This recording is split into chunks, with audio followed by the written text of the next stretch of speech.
So, ipakita ko sa inyo yung kain ng plastic dito sa carbide natin, talim. Kasi halos lahat dyan, alam ko yung pulbo niya or yung powder niya pagka ano. Pansinin nyo pagka plastic na acrylic. Pansinin nyo, kasi papalitan ko rin naman to eh. O, ayan o. So, kapag dumulak linin yan, malutong yan mga master. Yan. Yan. Halata, plastic siya. So, dyan, sa parte na yan, so hindi na ako kumbinsido sa parte na yan. Kaya lang, ang sabi nga ng may-ari, ay ni-repair na raw to. Pero kung mag-repair man sila nung bago pa itong tako na to, hindi mo naman dapat tumapakialaman. So lahat, ang ibig sabihin, ringwork, pinalitan nila. Pati yan, hindi naman masisira yan mga master pag mag-repair ka eh. Kung baka, except lang kung hindi marunong. Kaya ganun.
Okay, so yan.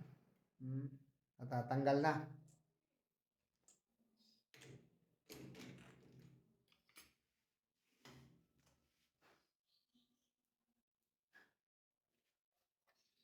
So, kailangan natin tanggalin. No? Yan, plastic lang to. Kumbaga, local lang na plastic to. Na nakabit dito. Kaya dito pa lang eh, hindi na ako kumbinsido. So, ito yan. No? Saka yung shoe nga, ayan, hindi aluminum. Madalas yan eh, parang silver. Or, parang pilak ba, may halong pilak. Hindi ko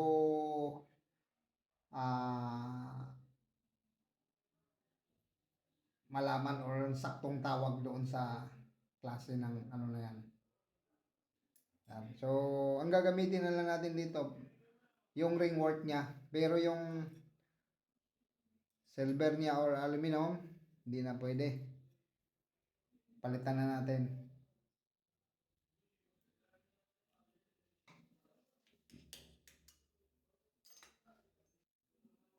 Yan.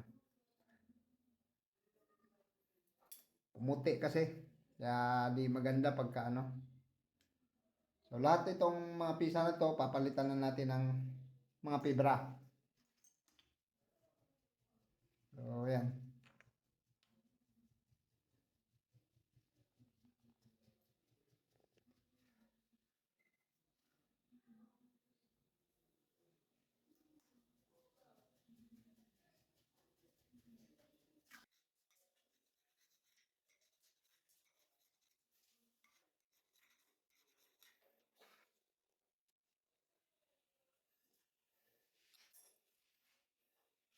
Okay.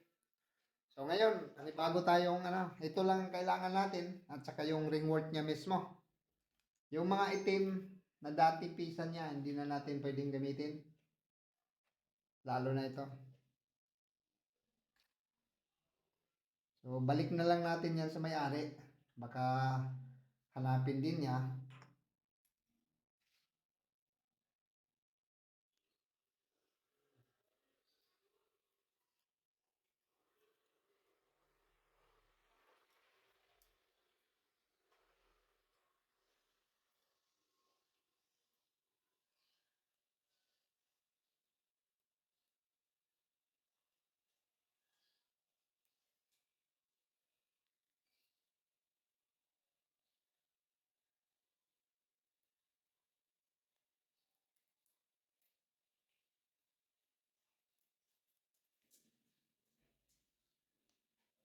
So, yan, nabasag. So, kailangan natin idikit na lang.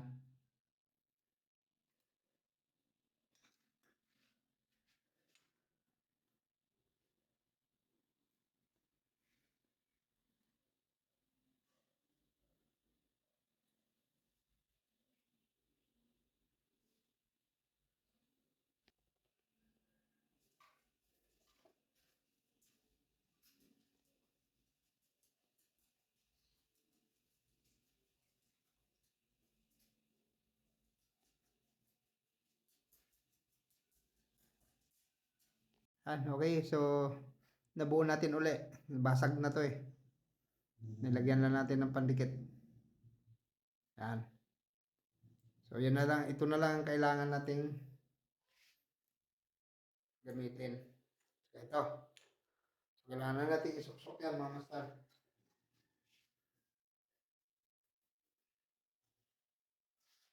So, yan na, master. Natanggal na natin. At saka ito, naka-prepare na. So, ikakabit na lang natin dito sa bat. Yan.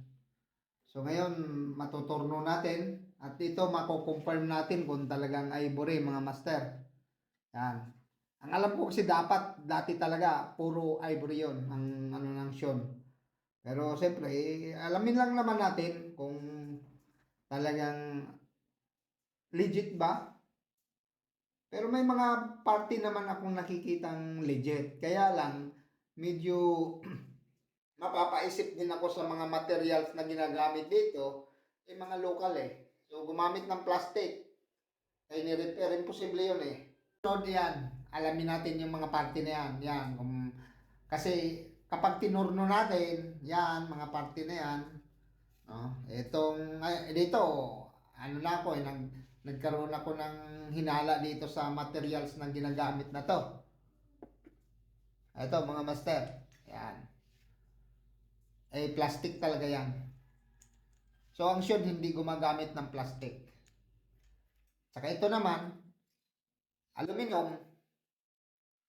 So, ang ginagamit ng Sean is parang silver or pilak. Basta, hindi ko alam kung ano ang saktong tawag doon. Pero, alam ko yung materials talaga nila. Dahil sa dami ko nang nirefinish. So, pag nagre-refinish ako mga master, minsan kasi, nagpupulbo na to. So, kailangan kong kayasin. Kapag kinayas ko to, alam nyo yung pira nating piso, halos magkaparihas. Yan. Kaya lang may kulay siyang parang ginto. Kunting-kunti lang ang hindi aluminum. Ang mga aluminum gumagamit lang, lang yan yung Predator. Yan ang mga mayroong aluminum. Pero di ko na alam ngayon mga master kung talagang gumagamit ba sila ng yung aluminum, yung Sean mismo. Pero alam ko hindi. Kasi yun talaga yung nila materials nila. Consistent sila doon sa materials na yun. So okay mga master, thank you very much. So abangan na naman natin ang susunod na video dito para maikabit na natin or paglilinis na natin. Yan, makikita na rin yun. Tapos sabay varnish na natin mga master. Okay? Maraming salamat po mga master.